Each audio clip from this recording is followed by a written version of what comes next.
makes a mistake. So we're gonna start in side control. And how I like to set this up, or sometimes my partner just puts their arm on the wrong side of the head. If I want them to get the arm on the opposite side of my head and not under my chin, a lot of the times I'm thinking head and arm choke. If I can start to drop my weight down, push in, and if Waylon feels me start to push this arm up, sometimes his first response is, well, if I get my arm out of the way, he's not gonna do that head and arm choke. When I feel this arm come to the, we're gonna call it the wrong side of my head, I'm gonna take these two fingers and I'm gonna find my partner's elbow pit.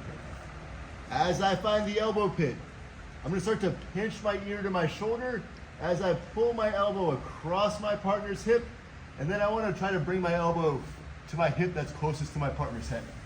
And as I do this, I'm gonna create a lot of tension, and it's gonna be hard for Waylon to just circle his arm out of here. So I have this arm now under control. With the arm under control, we're gonna move into the spinning armbar first. So we can start here. I'm gonna start to drop my weight, create some pressure. I like to try to start to walk this elbow out, and as soon as I feel this arm go to the wrong side of my head, I'm catching in that elbow pit.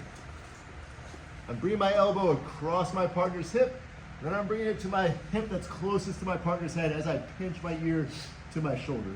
And right here, you can get your partner to check you a little bit. If you're trying to move their arm around, it should be pretty tough for them to get away from you, and it should feel like you have a ton of control.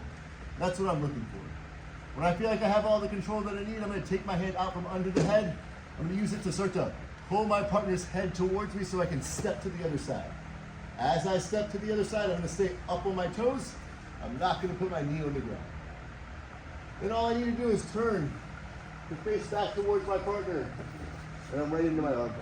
Keep my knees pinched, fall back nice and slow, and I can finish my armbar. So I'm just gonna start by putting a little bit of shoulder pressure on my partner. I start to walk the elbow out.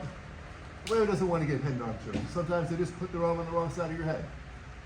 I captured the elbow. I bring my elbow across my partner's hip and then in towards me. I'm really gonna make sure I'm pinching my ear to my shoulder. And this is a good place if you want to see if you're doing this right. Get your partner trying to move around a little bit.